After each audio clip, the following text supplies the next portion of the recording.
अमित मालवीय की छुट्टी हुई।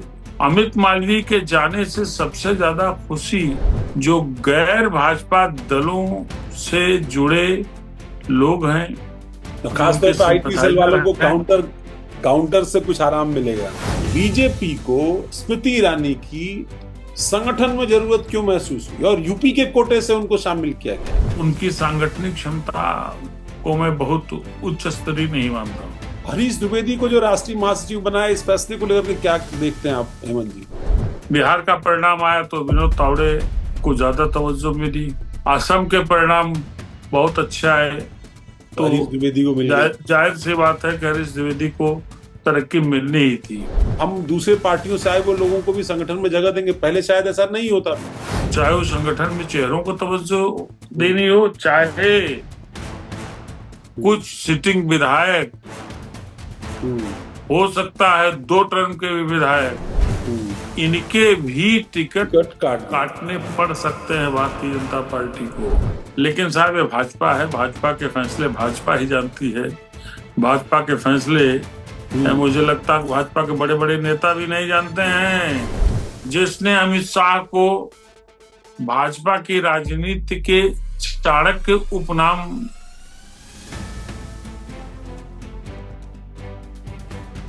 की आंख का नाक तो सुनील बंसल ही थे साहब। तावड़े का रिकॉर्ड बहुत अच्छा रहा है। हालांकि व्यक्तिगत तौर पर जो तावड़े की राजनीति रही है वो थोड़ी सी विवादित तो मैं नहीं कहूंगा।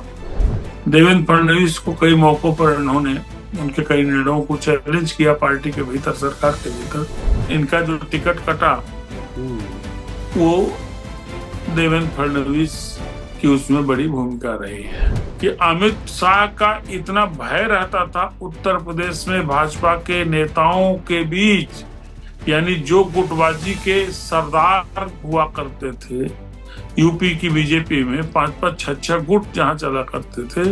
2013 में अमित शाह आए तो अमित शाह जब चलते थे तो उनसे 2 फीट की दूरी बना करके भाजपा के बाकी नेता चलते थे साहब। नमस्कार, स्वागत है आपका। राजनीतिक तौर पर एक बड़ा बदलाव बीजेपी के अंदर पिछले काफी सारे वक्त से चल रहा था। पिछले साल आपको याद होगा नितिन नवीन राष्ट्रीय अध्यक्ष के तौर पर लाए गए थे, तब कहा गया था कि बीजेपी के अंदर जनरेशन चेंज की बयार जो है वो बह रही है। हालांकि उनकी टीम तय करने में बीजेपी को काफी वक्त लग गया। अगस्त का महीना, आप सोचिए कि उनको चयन कब किया गया था और कब जाकर के उनकी टीम उनको तैयार करके मिली है। लेकिन जो टीम मिली है उसको लेकर के कई तरह की बात कही जा रही है। करीब 40 से ज्यादा ऐसे चेहरे जिनकी उम्र 50 साल से कम है, ऐसे लोग इस पूरी टीम में दिखाई पड़ रहे हैं। अब उसमें उत्तर प्रदेश से कई सारे नाम हैं। हरीश द्विवेदी का नाम है, रेखा वर्मा है, इसके अलावा अमरपाल मौर्य हैं, स्मृति ईरानी को यूपी कोटे से ही रखा गया है, उनको भी राष्ट्रीय महासचिव बनाया गया है। तो मुख्य धारा में उनकी वापसी हुई है। राजनीतिक तौर पर ये कुछ महत्वपूर्ण फैसले हुए हैं। चाहे डॉक्टर भोला सिंह जो बुलंदशहर के सांसद हैं 3 बार के, उनको भी शामिल किया गया राष्ट्रीय मंत्री के तौर पर, और संगीता यादव जो राज्यसभा की सांसद हैं उनको भी राष्ट्रीय मंत्री के तौर पर शामिल किया गया। इसके साथ साथ ही कई और बदलाव हुए हैं। आईटी सेल से अमित मालवीय की छुट्टी हो गई, जो लगभग 1 दशक से ज्यादा वक्त से जुड़े हुए थे आईटी सेल के प्रभारी के तौर पर, संयोजक के तौर पर। इसके अलावा अरुण सिंह वो इस टीम से बाहर हुए हैं। अगर आपको याद हो तो लंबे समय तक उनके हस्ताक्षर से ही जो है बड़े बड़े फैसले जारी किए जाते थे बीजेपी के अंदर। और अरुण सिंह इस बार नितिन नवीन की टीम में नहीं है, बीजेपी की राष्ट्रीय टीम में नहीं है। उनकी नई भूमिका क्या होगी इस पर जरूर सबकी निगाह। ऐसे डॉक्टर राधा मोहन दास अग्रवाल, लक्ष्मीकांत वाजपेयी, बहुत सारा सिलसिला है, सरोज पांडे, जिनको इस टीम से यानी मुख्य टीम से जाना पड़ा। साथ ही साथ आज सुबह सुबह एक फैसला और बीजेपी ने लिया। उत्तर प्रदेश जैसे मुख्य राज्य के प्रभारी के तौर पर विनोद तावड़े को तय किया। महाराष्ट्र के मराठा कद्दावर नेता, एक समय महाराष्ट्र के मुख्यमंत्री पद के दावेदार, एक दौर में राष्ट्रीय अध्यक्ष पद के दावेदार, और एक ऐसा दौर भी आया जब महाराष्ट्र की राजनीति में ही विनोद तावड़े को दरकिनार कर दिया गया, हाशिए पर भेज दिया गया, उनका टिकट तक काट दिया गया। अब वो उत्तर प्रदेश के प्रभारी हैं। इससे पहले हरियाणा और बिहार जैसे राज्यों के प्रभारी रहे और वहां पर सक्सेसफुल पॉलिटिकल जो उनका परिणाम रहा वो पार्टी को दिलाने में, जीत दिलाने में उनका कहीं ना कहीं उनकी भूमिका रही। और अब उत्तर प्रदेश के लिए दारोमदार है। मेरे साथ देश के जाने माने पत्रकार हेमंत तिवारी जी जुड़े हुए हैं। हेमंत जी, ये जो फैसले हुए बीजेपी के लिए कितने निर्णायक साबित होंगे और आने वाले 2027 के चुनाव में, 2029 के चुनाव को लेकर के ये फैसले कितने बड़े मील के पत्थर साबित हो? देखिए 1929 तो अभी आगे है। सबसे पहले तो 27 है, यानी उत्तर प्रदेश के असेंबली इलेक्शंस हैं। और इधर जब से भारतीय जनता पार्टी का राष्ट्रीय राजनीति में प्रभाव एकदम से बढ़ा है, तब से उत्तर प्रदेश की भूमिका भी बड़ी महत्वपूर्ण रही है पार्टी की कामयाबियों में। तो जाहिर सी बात है, प्रधानमंत्री नरेंद्र मोदी से लेकर के भारतीय जनता पार्टी का संगठन, मुख्यमंत्री योगी आदित्यनाथ से लेकर के पार्टी का प्रदेश संगठन और इनकी जितनी वर्क फोर्स है, उसके लिए एक बहुत बड़ा चैलेंज है। तो ये तो समझा जा रहा था कि उत्तर प्रदेश में पार्टी के संगठन का जो प्रभार मिलेगा वो किसी महत्वपूर्ण महामंत्री को मिलेगा। हम्म। और मोटे तौर पे भी समझा जा रहा था, जिस तरीके से विनोद तावड़े से भारतीय जनता पार्टी के उत्तर प्रदेश के नेता मिल रहे थे, या विनोद तावड़े उत्तर प्रदेश जिस तरीके से आए थे पिछले दिनों, इसकी पूरी उम्मीद थी कि विनोद तावड़े को ही उत्तर प्रदेश का प्रभारी बनाया मतलब जाएगा। प्रभारी औपचारिक तौर पर अभी बने, पर क्योंकि कवायद उनकी उत्तर पिछले समय से ही प्रदेश, चल रही। जी मैं वही, मेरे कहने का आशय वही था। और जहां तक राष्ट्रीय टीम की बात है, उसमें भी 8 चेहरे उत्तर प्रदेश से लिए गए हैं। अच्छी खासी संख्या और अच्छा खासा फीसद है। कुछ लोग बैठाए गए हैं तो कुछ नए लोगों को मौका दिया गया है। ये कवायद भी अगर आप देखें तो उत्तर प्रदेश के विधानसभा चुनाव के नजरिए से ही की गई है। अगर आप समझे तो आ, आप देखिए, कॉस्ट कॉम्बिनेशन जो दिया गया है वो इसी की ओर इंगित करता है। और फिर तावड़े का आना बड़ा महत्वपूर्ण एक फैसला है। तावड़े का रिकॉर्ड बहुत अच्छा रहा है। हालांकि व्यक्तिगत तौर पर जो तावड़े की राजनीति रही है, आपने खुद उसका जिक्र किया अभी, वो थोड़ी सी विवादित तो मैं नहीं कहूंगा, लेकिन भारतीय जनता पार्टी के बीच में जो अंतरकलह होता है उसके भी एक किरदार रहे हैं। उसकी वजह कुछ भी हो सकती है। अखिल भारतीय विद्यार्थी परिषद का इनका बैकग्राउंड है। विद्यार्थी परिषद में सक्रिय थे और विद्यार्थी परिषद में महत्वपूर्ण पदाधिकारी रहे। महाराष्ट्र में इनको विद्यार्थी परिषद की राजनीति के बाद एमएलसी बनाया गया। यहाँ विधान परिषद में लीडर पोजीशन रहे। हम्म। और जो देवेंद्र फडणवीस की नेतृत्व वाली पहली सरकार थी, उसमें ये कैबिनेट मंत्री रहे, जिसमें शिक्षा और संस्कृत जैसे महत्वपूर्ण विभाग इनके पास रहे। लेकिन इसी सरकार के कार्यकाल में इनका विवाद जो है, अंदरूनी विवाद, काफी असहज स्थिति तक पहुंच गया और देवेंद्र फडणवीस से इनके 36 के आंकड़े हो गए। देवेंद्र फडणवीस को कई मौकों पर इन्होंने उनके कई निर्णयों को चैलेंज किया पार्टी के भीतर, सरकार के भीतर। और हालात यहां तक आ गए कि देवेंद्र फडणवीस, कहा जाता है, मैं अपनी ओर से क्या कहूं, कि देवेंद्र, इनका जो टिकट कटा हम्म। वो देवेंद्र फडणवीस की उसमें बड़ी भूमिका रही है। और टिकट कटने के बाद बहुत दिन तक हाशिए पे रहे।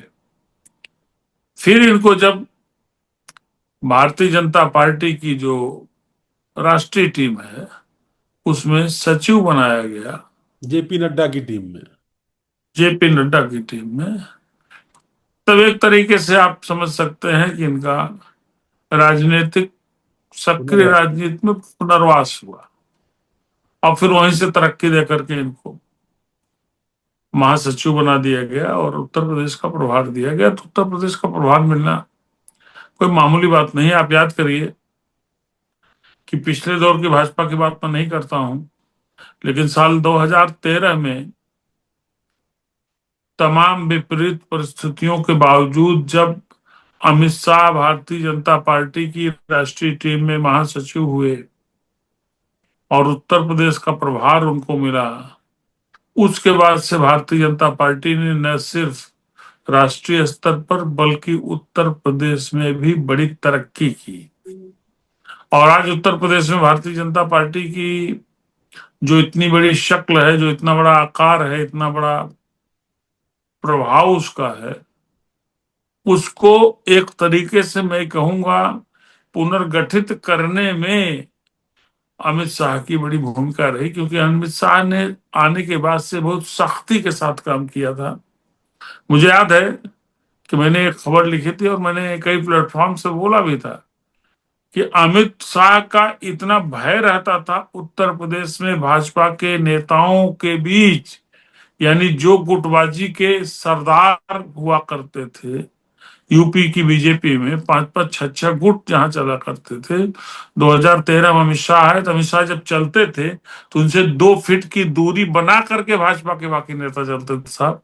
तो इस तरीके से उन्होंने चीजों को बनाया। तो अब इस ठीक है, उसके बाद से काम कुछ ढीलापन रहा लेकिन फिर और भी एक राधा एक, मोहन एक सिंह। बड़ा सिलसिला रहा और बड़े नेता जो है वो प्रभारी के तौर पर उत्तर प्रदेश आए। जैसे आपने बताया कि 14 में अमित शाह आए, बाद में वो राष्ट्रीय अध्यक्ष हो गए। 17 में ओपी माथुर आए, ओम प्रकाश माथुर आए, और केशव मौर्य के साथ उन्होंने 2017 में बड़ी मेहनत की और प्रभारी के तौर पर चूंकि वो थे, सरकार बनी यहाँ पर पहली बार बीजेपी की बहुत लंबे समय बाद, मतलब बहुमत की जी सरकार इस तरीके की बनी, और बहुमत भी कोई छोटा मोटा नहीं, 300 से ज्यादा सीटों का बहुमत था। फिर 2019 में जेपी नड्डा उत्तर प्रदेश में प्रभारी महासचिव के तौर पर आए, और आप जी देखिए बाद में जेपी नड्डा भी राष्ट्रीय अध्यक्ष बने बीजेपी के, और मुझे लगता है सबसे ज्यादा वक्त तक अध्यक्ष रहने वाले व्यक्ति रहे। वो व्यक्ति रहे जो एक व्यक्ति 2 पद वाला सिद्धांत जो है, वो एक व्यक्ति 3 पद पर थे। वो राज्यसभा में नेता सदन थे, केंद्र में मंत्री थे, बीजेपी के राष्ट्रीय अध्यक्ष थे, तीनों पद एक साथ संभाल रहे थे वो 2024 से। और इसके साथ साथ अब आप देखिए धर्मेंद्र प्रधान भी 2022 में आए। आपको याद होगा हम लोग, मैं और आप एक साथ ही मिले थे धर्मेंद्र प्रधान से जब वो यहाँ प्रभारी के तौर पर आए थे। केंद्रीय मंत्री थे, हालांकि वो संगठन की तरफ से तो आए थे, लेकिन केंद्र में मंत्री भी थे। तो वो वहां तक तो सिलसिला ठीक रहा, लेकिन 2024 में बैजंत पांडा उनको भेजा गया यहाँ, और आते से ही मुझे लगता है कोर ग्रुप की एक मीटिंग वो कर पाए थे, उसके बाद वो गए कि फिर वो लौटे ही नहीं। फिर लोकसभा का चुनाव जी वो लड़े उड़ीसा से, और वहां से फिर अब वो सांसद हैं। अब इस टीम में भी उनको फिर से उपाध्यक्ष बनाया गया है, लेकिन वहां से फिर पार्टी ने अब तक अपना प्रदेश संगठन का प्रभारी, कोई महासचिव या उपाध्यक्ष या गैर संगठन वाला व्यक्ति भी कई जगह होता है, वो प्रभारी के तौर पर कोई नहीं आया। और तब से यूपी में उथल पुथल अप डाउन जो है वो चल रहा। 24 के चुनाव का परिणाम तो सबके सामने ही था। और विनोद तावड़े के बारे में जैसे हम और आप जिक्र कर रहे थे कि पिछले साल जब ये चयन हुए, चाहे नितिन नवीन का हुआ हो, पंकज चौधरी का हुआ हो, तब से ही उनकी सक्रियता उत्तर प्रदेश में थी। वो बार बार आ रहे थे। बिहार के चुनाव की जीत के बाद से ही उनके हौसले बुलंद थे, और वो अपने लिए पहले तो राष्ट्रीय अध्यक्ष की भूमिका देख रहे थे। वो नहीं हुआ तो फिर यूपी के मैनेजमेंट में उनको लगाया गया, और फाइनली उनको यूपी ट्रांसफर किया जा रहा है कि अब यूपी में दायित्व संभालिए। साथ में एक गुजरात गुजरात से आने वाले व्यक्ति जो है उनको पटेल साहब, उनको भी सह प्रभारी बना दिया गया है। ये गेम क्या है? मतलब दरअसल बीजेपी मराठा व्यक्ति हैं, चूंकि विनोद तावड़े अग्रेसिव हैं। हालांकि वो जो कंट्रोवर्सी आप कह रहे थे चुनाव के समय भी, जब महाराष्ट्र का चुनाव था तो एक नोट क्राइसिस भी आई थी। नोट बांटने का एक वीडियो भी बड़ा वायरल हुआ था, बड़ा हंगामा हुआ था उस वक्त बहुत उसको लेकर के। हालांकि जब परिणाम आए उसके बाद राजनीतिक परिस्थितियां महाराष्ट्र की पूरी तरीके से बदल गई, और किसी ने उस बात की चर्चा नहीं की। तो ये विनोद तावड़े को तो लेकर के जो फैसला हुआ हुआ, हरीश द्विवेदी को जो राष्ट्रीय महासचिव बनाया, इस फैसले को लेकर के क्या देखते हैं आप हेमंत जी? देखिए, एक अच्छा संदेश देने की कोशिश की है हरीश द्विवेदी। आ, बहुत शुरू से विद्यार्थी जीवन से ही पार्टी से जुड़े व्यक्ति रहे हैं, सक्रिय रहे हैं, संगठन के व्यक्ति रहे हैं, 2 बार के सांसद रहे हैं। 2024 का इलेक्शन हार गए, ये उनके लिए एक सेटबैक था, लेकिन पार्टी ने उनको हमेशा तवज्जो दी। आप सोचिए कि राष्ट्रीय सचिव रहते हुए उनको असम जैसे राज्य का प्रभारी बनाया, और असम में परिणाम भी बहुत अच्छा आया। तो आप एक बात ये भी कह सकते हैं कि बिहार का परिणाम आया तो विनोद तावड़े को ज्यादा तवज्जो मिली। असम के परिणाम बहुत अच्छे आए, तो तो हरीश द्विवेदी को मिल गया। जाहिर सी बात है कि हरीश द्विवेदी को तरक्की मिलनी ही थी। तो हरीश द्विवेदी को तरक्की देख रखे, ईस्टर्न यूपी का एक बहुत इंपॉर्टेंट जिला होता है बस्ती, जिसको रिप्रेजेंट करते हैं। और ईस्टर्न यूपी में, यानी पूर्वांचल जिसको हम कहते हैं, वहां भारतीय जनता पार्टी की स्थिति बहुत अच्छी नहीं थी। आप पिछला विधानसभा का भी चुनाव देख लें, उसके बाद लोकसभा के चुनाव में तो बिल्कुल ही खराब स्थिति हो गई थी। अगर आप गोरखपुर को छोड़ दें इधर, और काशी को छोड़ दें उधर, यानी दो जो छोर हैं इनको छोड़ दें, तो पूर्वांचल में भारतीय जनता पार्टी के लिए बड़ी मुश्किलें थी। बस्ती मंडल में तो तो 3 में से एक ही सीट जीत पाई बीजेपी, जबकि पहले तीनों सीटें उसके पास थी। बिल्कुल सही आपने कहा। और अभी भी कई जिले ऐसे हैं जहां भारतीय जनता पार्टी के लिए चिंता की सबसे बड़ी बात ये होती है कि उसकी बोहनी हम्म। होगी कि नहीं होगी। हम्म। गाजीपुर में साहब एक सीट नहीं है, हम्म। आजमगढ़ में एक सीट नहीं है। हम्म। ऐसे ही कई ऐसे जिले हैं पूर्वांचल के जहां 2 सीट है, या फिर मतलब विपक्ष सहयोगी दल की ज्यादा सीट सीटों है। पर है और सत्ता पक्ष कम सीटों पर है। बिल्कुल, उसमें तो बलिया भी ये एक सीट है, परेशानी बलिया भी एक ईस्टर्न जिला है। यूपी।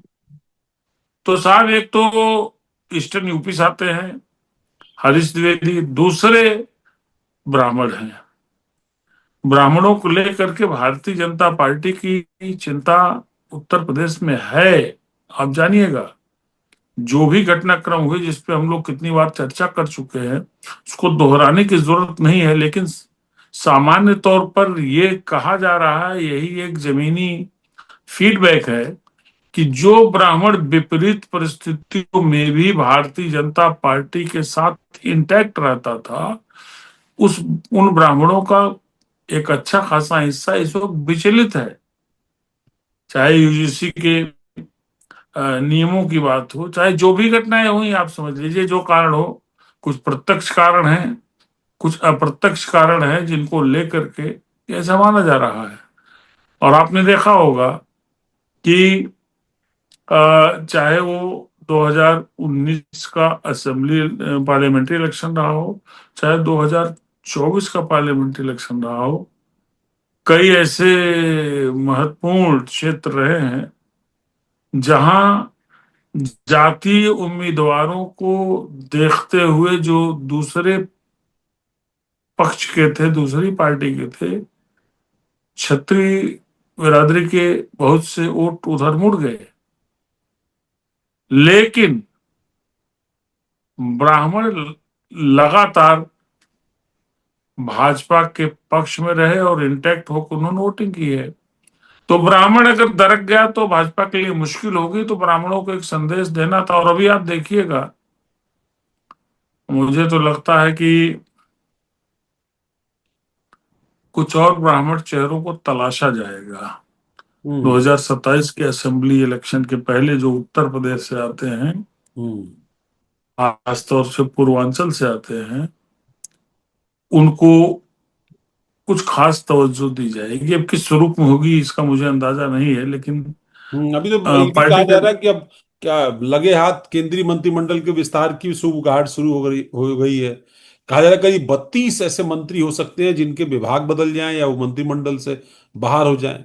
और जो जो जनरेशन चेंज की कोशिश बीजेपी कर रही है, और जिसको इंगित करने के लिए नई टीम, राष्ट्रीय टीम बनाई गई, अनुभव, महिला और युवा तीनों को जोड़ कर करके उस जगह पर भी एक बड़ा परिवर्तन सरकार के अंदर भी हो सकता है, और वहां भी कुछ नए चेहरों को ही मंत्रिमंडल में स्थापित किया जा सकता है, और इसके लिए कुछ जो पुराने नेता हैं या जिन उम्र हो चुकी, या जो लगभग कई बार मौका जिनको मिल चुका, उनको अब आराम देने की बात भी कही जा रही है कि अब उनको सियासी आराम जो है, मार्गदर्शक मंडल टाइप, उनको जो है तो वो सियासी आराम अभी दे क्या, दे। अभी क्या हुआ, अभी यही तो हुआ।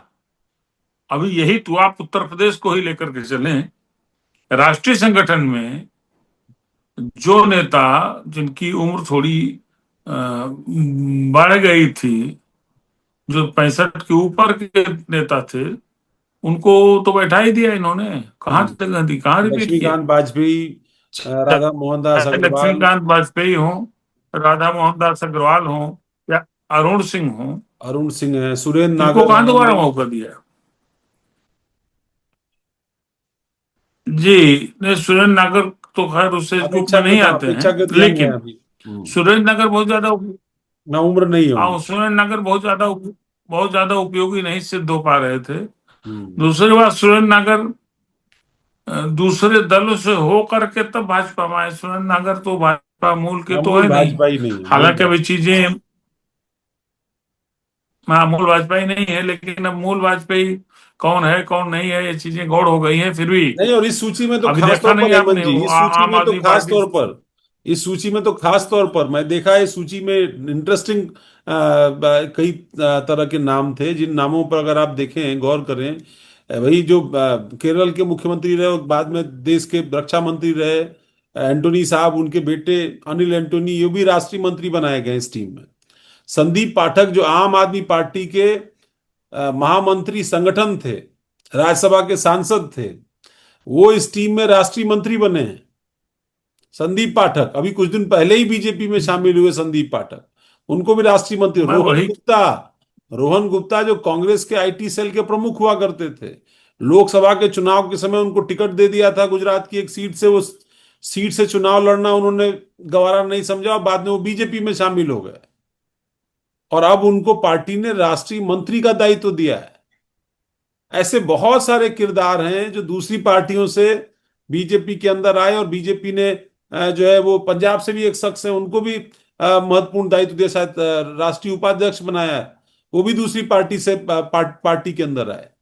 तो अब तो ये बीजेपी में वो वाली बात, मतलब बीजेपी में समावेशी अपने आप को दिखा रही है कि मतलब हम दूसरे पार्टियों से आए वो लोगों को भी संगठन में जगह देंगे। पहले शायद ऐसा नहीं होता था, प्रदेश में भी नहीं रखते थे, और देख राज्य में भी नहीं रखते, अरे केंद्र में भी नहीं रखते थे। देखिए, ऐसा है, 19 के पीछे एक बड़ी वजह है। चाहे उत्तर प्रदेश का मामला हो, चाहे राष्ट्रीय स्तर का विषय हो, भारतीय जनता पार्टी राजनीति तो यही कर रही है ना साहब। हम्म। हाँ, आपकी लंबे समय से सरकार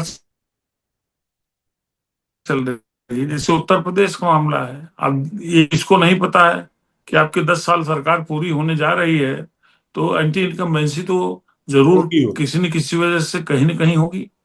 और ऐसे ही लंबे समय से आप, देश के ज्यादातर राज्यों में आपकी सरकारें हैं, आपका राष्ट्रीय संगठन है, उसको थोड़ा सा तरोताजा करना है, उसमें अपेक्षाकृत कम उम्र के लोगों को लाना है, जो लंबे देश के घोड़े साबित हो सके, जिनसे लंबी समय तक राजनीति की जा सके। और इसीलिए उत्तर प्रदेश में भी आप देखिएगा कि ये जो हो रहा है, कि क्या उपाय करें, क्या उपाय न करें। तो एंटी इनकम्बेंसी से बचने के लिए हम्म। तमाम तरीके के उपाय करने होंगे। हम्म। और चाहे वो संगठन में चेहरों को तवज्जो हम्म। देनी हो, चाहे हम्म। कुछ सिटिंग विधायक, हम्म। हो सकता है 2 टर्म के भी विधायक, हम्म। इनके भी टिकट टिकट काट दिए। काटने पड़ सकते हैं भारतीय जनता पार्टी को। हम्म। इस विषय पे हम लोगों ने कुछ समय पहले चर्चा की थी, लेकिन मैं बहुत दृढ़ तरीके से ये बात कहना चाहूंगा हम्म।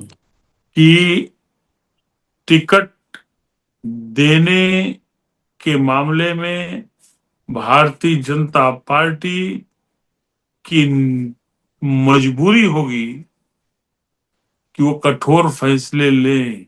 हम्म। उनको पता है, अन्यथा फिर 24 जैसे परिणाम झेलना पड़ सकता है। बिल्कुल झेलना पड़ सकता। उनको पता है कि बहुत से विधायक ऐसे हैं, पार्टी से लोग अगर नाखुश नहीं है, पार्टी से अगर खुश नहीं है, तो नाराज भी नहीं है लोग, सामान्य तौर पर उनका मिजाज है भाजपा के लिए। लेकिन कई ऐसे विधायक हैं जिन विधायकों से स्थानीय स्तर पर बड़ी नाराजगी है, हम्म।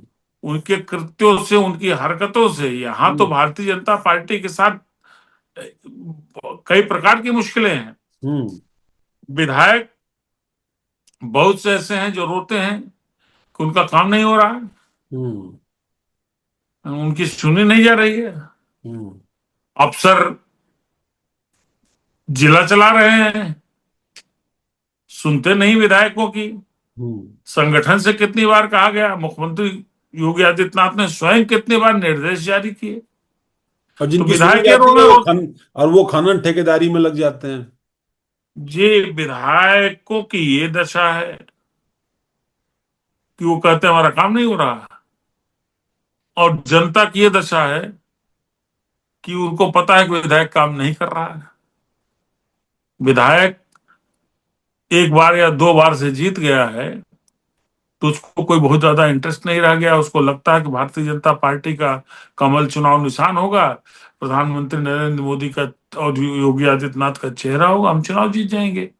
नहीं, तो आज ऐसे लोग भी हिट लिस्ट में हैं। और देखिएगा आप, हम आप जब तीसरी बार टिकट पर चर्चा करेंगे, जब टिकट घोषित हो जाएंगे, तो यही बात सामने आने की पूरी उम्मीद। भरपूर संभावना है कि हम्म। साहब बड़े बड़े दिग्गज कई ऐसे हैं जो बहुत ज्यादा वो बोलते हैं, ये भी बैठा दिए जाएंगे। अच्छा, और एक चीज। कई विधायक तो ऐसे हैं जो भाजपा की लहर के नाते जीत गए, और जीतने के बाद उन्होंने खाली अपना ध्यान रखा।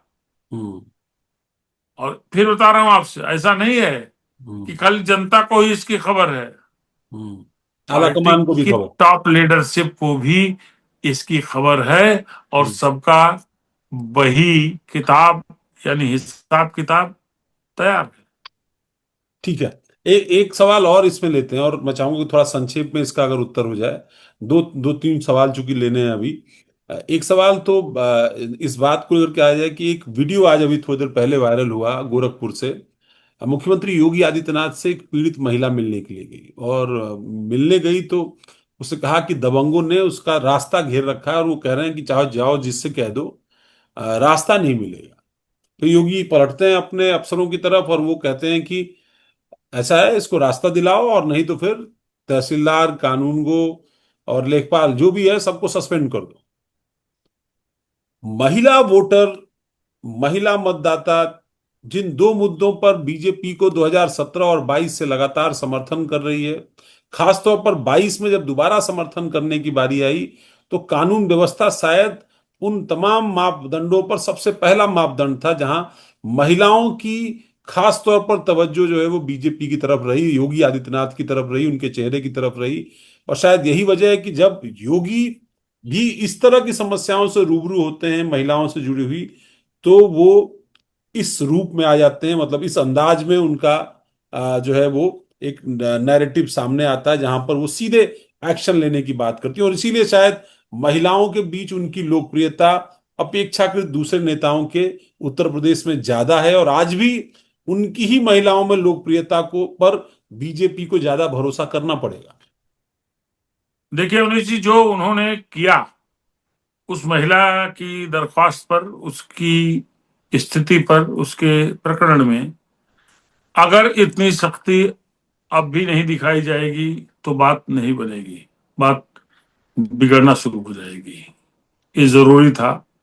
हालांकि योगी एक सख्त मुख्यमंत्री के तौर पर जाने जाते हैं, नंबर एक बात। नंबर दो बात, ये सही है कि महिलाओं में, उत्तर प्रदेश की महिलाओं में लॉ एंड ऑर्डर को लेकर के बहुत अच्छा ओपिनियन है सरकार के बारे में, जो सिस्टम है उसके बारे में, कि साहब पहले जो गुंडई होती थी, जो छेड़खानी होती थी, चेन सरे राह लूट ली जाती थी, ऐसा नहीं चेन स्नैचिंग बंद हो गई, लेकिन हम्म। वो कम हो गई। जिस तरीके से उस तरह के मन चले दृश्य नहीं शोले, दिखते जिस तरीके से मन, भयावह जी दृश्य। जी जी, तो जाहिर सी बात है, जब हाल स्थितियों में सुधार होगा तो उसको एक बड़ा वर्ग महसूस करेगा, और महिलाओं में इस बात की संतुष्टि है। संतुष्टि पिछले बहुत सालों के मुकाबले बहुत अधिक है, और इसकी वजह से महिलाओं का कॉन्फिडेंस लेवल भी बढ़ा है। जी।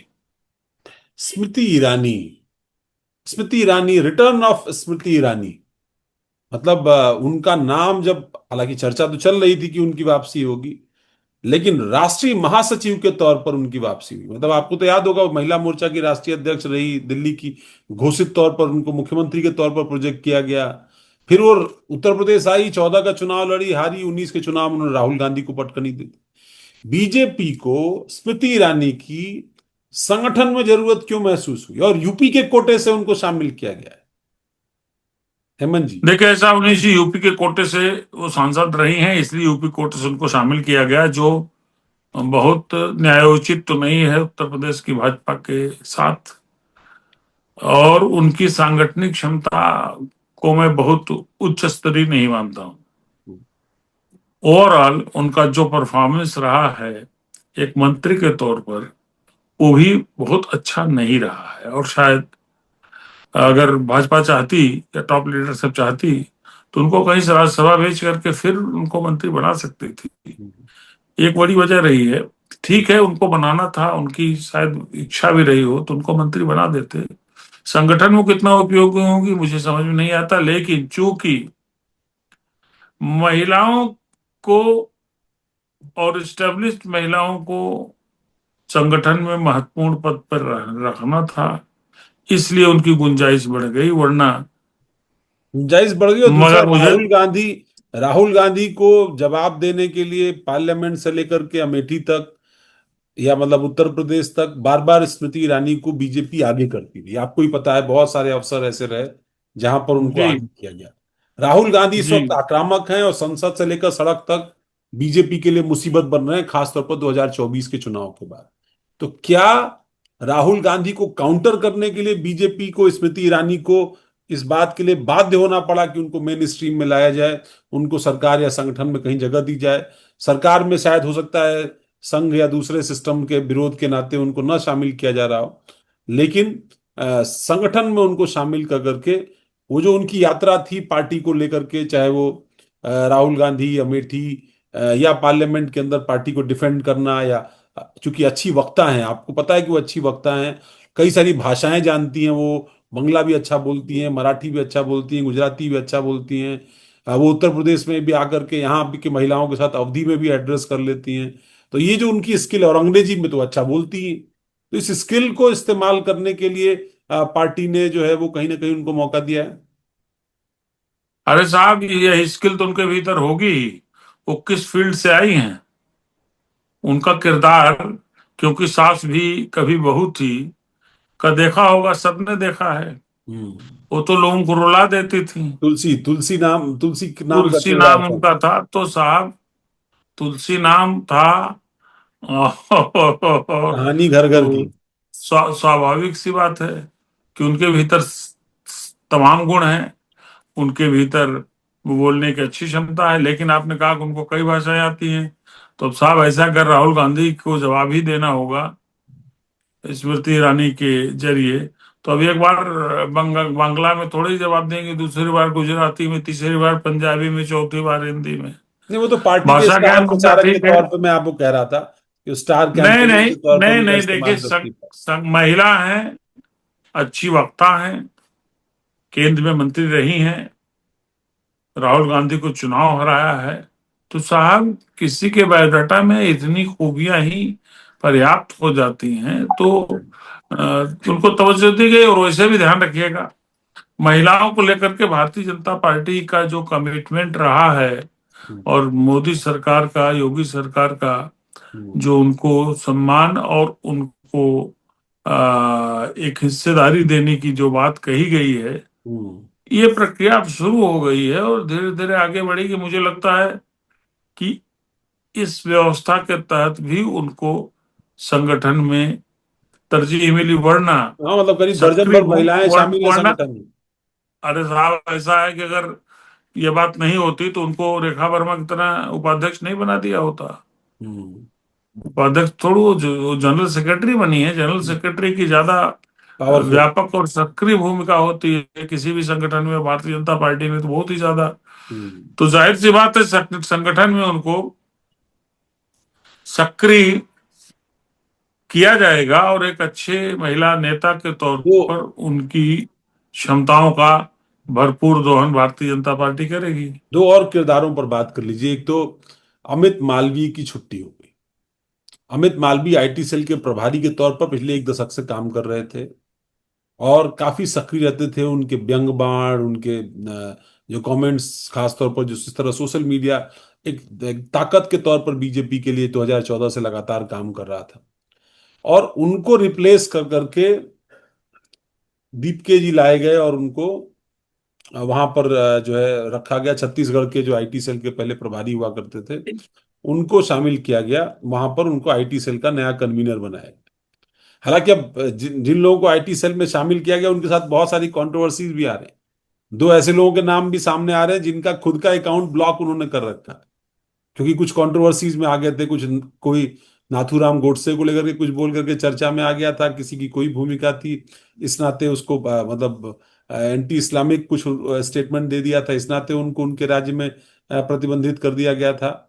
और अब जब एक नई टीम आई है, हालांकि टीम के साथ बहुत सारा विवाद जुड़ा हुआ है, लेकिन ये जो रिप्लेसमेंट हुआ है, और दूसरा एक जो बड़ा रिप्लेसमेंट मतलब अगर आप देख पाए पार्टी के अंदर बरकरार रहा। रिप्लेसमेंट में तो नहीं कहूंगा कि बरकरार रही है जिसकी आमद, जिसका कद, जिसकी ताकत, वो है बंगाल जिताने वाले सुनील बंसल। जी। तो पहली बात तो अमित मालवीय पे आते हैं। अमित मालवीय, इसमें कोई दो राय नहीं कि बहुत कमिटेड वर्कर रहे।